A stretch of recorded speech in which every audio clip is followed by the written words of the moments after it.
आगरा आ रहे हो तो ये वीडियो बिल्कुल मिस मत कीजिए। मेरा ये वीडियो आपको प्लान को बेहतरीन बना देगा। तो आइए स्टार्ट करते हैं। आज मैं आपको बताती हूँ कि आप आगरा कैसे घूमें, किस तरह घूमें, कहाँ रुकें। आपको सारी चीजें यहाँ मिल जाएंगी, आपको कहीं भागना नहीं पड़ेगा, आपको उल्टे सीधे पैसे खर्च नहीं करने पड़ेंगे। हम आपको बताते हैं। आप आगरा यदि आते हैं बस से, आप चाहे किसी से भी आइए, बस से आइए, ट्रेन से आइए, प्लेन से आइए, कार से आइए, ताजमहल के आसपास लोकेशन को ताजगंज बोलते हैं। आपको ताजगंज में ही होटल लेना है। अगर आप आते हैं बस से तो आप ईदगाह बस स्टैंड उतरिए। यहाँ 3 बस स्टैंड हैं, ईदगाह बस स्टैंड उतरिए।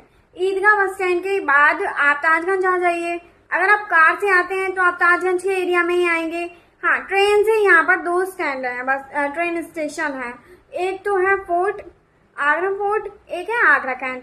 आप आगरा कैंट उतरिए चाहे आगरा फोर्ट, ताजगंज पास में ही है। आप ताजगंज आ गए, ताजगंज आकर के सबसे पहले आप होटल ले लीजिए। अगर आप शाम को आते हैं तो शाम का प्लान अलग रहेगा। अगर आप अर्ली मॉर्निंग आते हैं आगरा में तो आप क्या कीजिए कि सबसे पहले होटल लीजिए, और मान लीजिए कि आप 4-5 बजे करीब आगरा आ गए हैं तो आप सबसे पहले होटल ले लेंगे। होटल लेने के बाद आप फ्रेश होकर नहा कर या आप होटल ताजमहल चले जाइए। ताजमहल को अच्छे से विजिट कीजिए। ताजमहल टिकट ऑनलाइन बुकिंग कर लीजिए, ताजमहल विजिट कीजिए, उसका आनंद लीजिए। वजह से 8 बजे तक आप आराम से ताजमहल घूमिए, ठंडे ठंडे में आप घूम लेंगे। चाय कॉफी पीजिए, पास में मिल जाएंगे आपको। उसके बाद आप आ जाइए आगरा फोर्ट। आगरा फोर्ट आने के बाद आप टिकट ले लीजिए।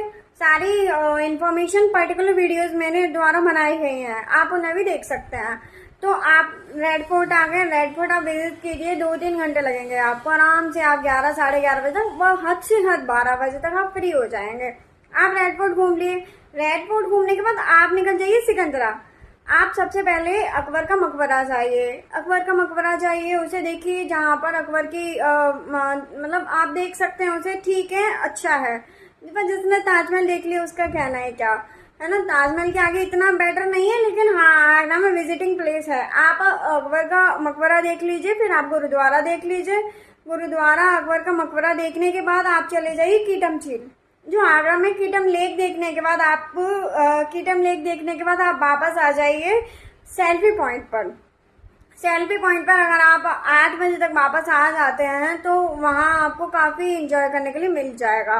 सेल्फी पॉइंट का आनंद ले लीजिए। उसके बाद आप आ जाइए आगरा चौपाटी। आगरा चौपाटी आने का, आगरा चौपाटी पंचवटी के एरिया में है। आप अगर कम प्राइस में खाना खाना चाहते हैं तो स्टॉल लगी हुई है, और अगर चौपाटी मंदिर जाना चाहते हैं तो वहाँ खा सकते हैं।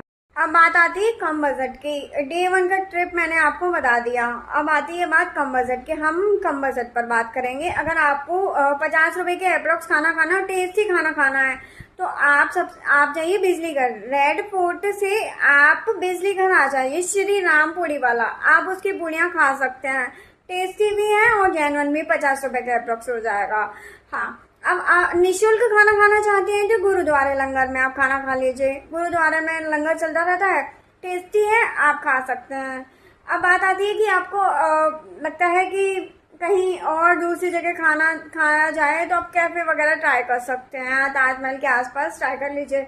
अब मेन बात आती है कि कन्वेंस कैसे लगे। अगर आप बस से आ रहे हैं, ट्रेन से आ रहे हैं तो कन्वेंस की बात आती है। आप शेयरिंग ऑटो में जाइए, शेयरिंग ऑटो में जाइए। अगर आपके साथ फैमिली है, 4-5 लोग हैं तो आप पूरा ऑटो बुक कर सकते हैं। अदरवाइज आप शेयरिंग ऑटो में जाइए, जो आपको सस्ता मिलेगा। Taj Mahal, selfie point, red fort और मनकामेश्वर मंदिर जो मैंने आपको नहीं बताया है, अगर आप चाहें तो मनकामेश्वर मंदिर जा सकते हैं। ये आप मेट्रो से भी कवर कर सकते हैं, मेट्रो से कवर कर लीजिए। अब आता है हमारा डे 2 का ट्रिप। डे 2 में आपको क्या करना है मेरे अकॉर्डिंग। आप सुबह जल्दी जगिए।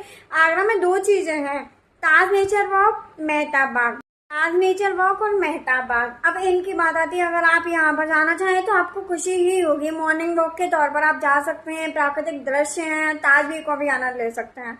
मेहताब बाग या आप ताज नेचर वॉक जाइए। ताज नेचर वॉक तो ताजमहल के रूट पर ही है, ताजमहल से पास में ही है बहुत, तो आप वहां जा सकते हैं। इसके बाद आप जाइए एरमाउद्दौला व्यू पॉइंट। अगर आप एरमाउद्दौला में अंदर जाना चाहते हैं जिसे बेबी ताज भी कहा जाता है। अगर आप अंदर जाना चाहते हैं एतमादौला में तो आप रामबाग का रोड पकड़ सकते हैं। रामबाग साइड जाइए, वहां पर ऑटो बुक कर लीजिए।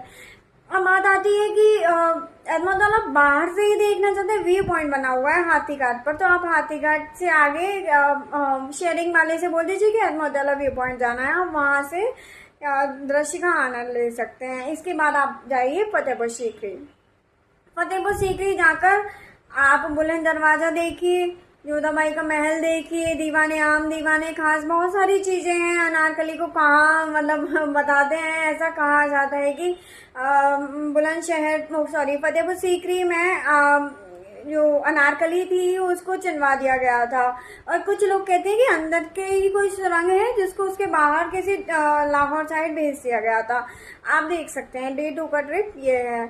और इम्पोर्टेंट इंस्ट्रक्शन जो मैं आपको देना चाहूंगी, अब अगर आप आगरा आ रहे हैं तो आपके लिए इम्पोर्टेंट इंस्ट्रक्शन ये है, आप शुक्रवार को बिल्कुल मत आइए। आप यहाँ शुक्रवार को आना ही नहीं है। आप सैटरडे संडे आए तो आपको ज़्यादा अच्छा लगेगा।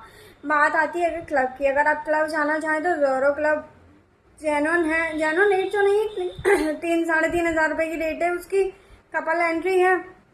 आप जोरो क्लब का भी आनंद ले सकते हैं। 3,000 रुपये आपके खाने में डिडक्ट हो जाएंगे। इंस्ट्रक्शन, आप आगरा आ रहे हैं तो कोशिश कीजिए यहाँ गर्मियों में ना आया जाए।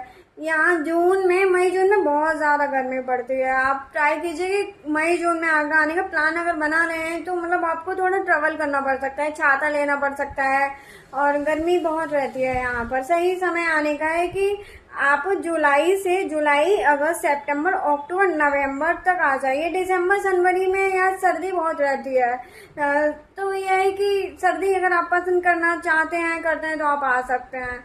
और इधर आप मार्च तक आ सकते हैं, मार्च अप्रैल मई तक।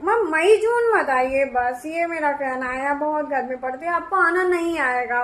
वेदर का बहुत अच्छा रहता है। हाँ, अब आ जाती है शॉपिंग। अगर आप शॉपिंग करना चाहें तो आप सदर आ सकते हैं और जूडियो भी जा सकते हैं, आप देख सकते हैं। Thank you.